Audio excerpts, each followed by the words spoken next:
Welcome to Constructoid, everybody! Today, we're going to talk about parenting in the age of gaming. And we've got two of gaming's biggest parents to join us in the discussion. Big Daddy and the king of all cosmos.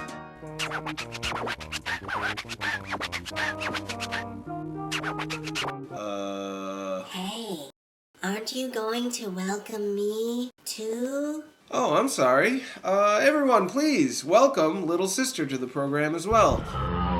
Uh-oh, you shouldn't have done that.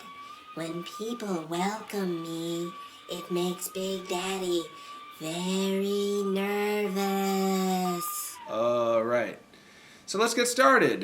When it comes to video games, it seems like a lot of parents today are being ruled by fear, disinterest, or some combination of the two. A lot of plus 40-year-old adults are parents, and they've also never played a video game in their lives, so it's natural for video games to seem foreign and strange to them. Add that to the fact that anti-gaming sentiment is everywhere in mainstream media. That means putting away the Xbox.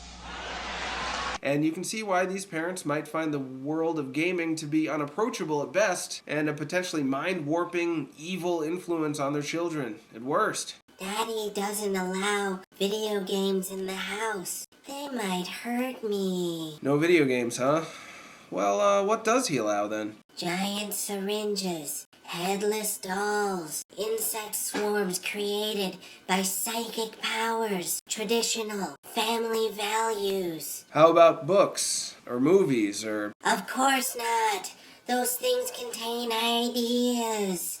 He wouldn't want them to have an unhealthy influence on my delicate mind. So instead of gaming, what kind of healthy stuff do you do to pass the time? Oh, lots of things. I splash around in the water, then listen to old records while I dry. I'll play with Dolly and then extract fluids from strange men. Harvest the remains of eviscerated corpses. Yeah, I get it. I'm gonna move on to the King for a second. King, what do you make of Big Daddy's parenting techniques?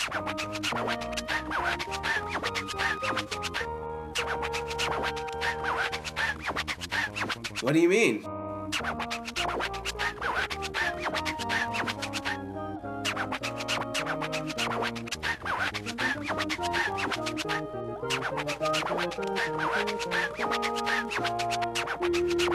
So you don't care if your kid plays video games? You're not worried about how video games or the rest of the world might influence the development of your son?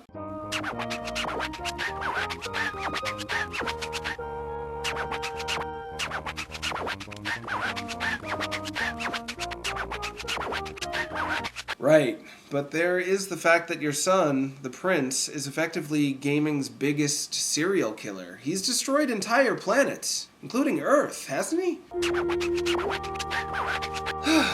My point is, the controlling hands-on approach and the disconnected hands-off approach to parenting, both of them may not be the best techniques to raise a well-adjusted child, especially when it comes to video games. On one end, you do have to get involved, but not to the detriment of your child's ability to safely discover the outside world and in the process, discover themselves. What do you mean, outside world? Have you looked around you? There's a whole world out there right now, all around you, just waiting to be explored. Take a look.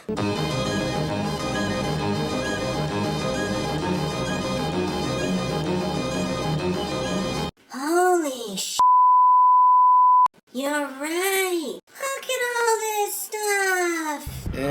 My point is that video games are just another part of today's world, and as such, they're just another tool for parents to use to get to know their children. Find out what kind of games your kids like. Play those games with your kids. Get to understand what they see in those games, and in the process, you'll really get to know your kid. The better you know your kid, the more you'll know how to talk to them, and the more they'll respect your guidance in the long run. And remember, your kid's mind is the most important force in their lives, much more powerful than anything they'll experience in the outside world. If they like games that have a lot of violence or sex or something else you don't like in them, it's not because they've been brainwashed. It's because those are the games that speak to your kid for whatever reason. As a parent, it's your job to find out why that is. It's not your job to tell them what to like. If you can understand why they like it, you can work from there. Simple as that.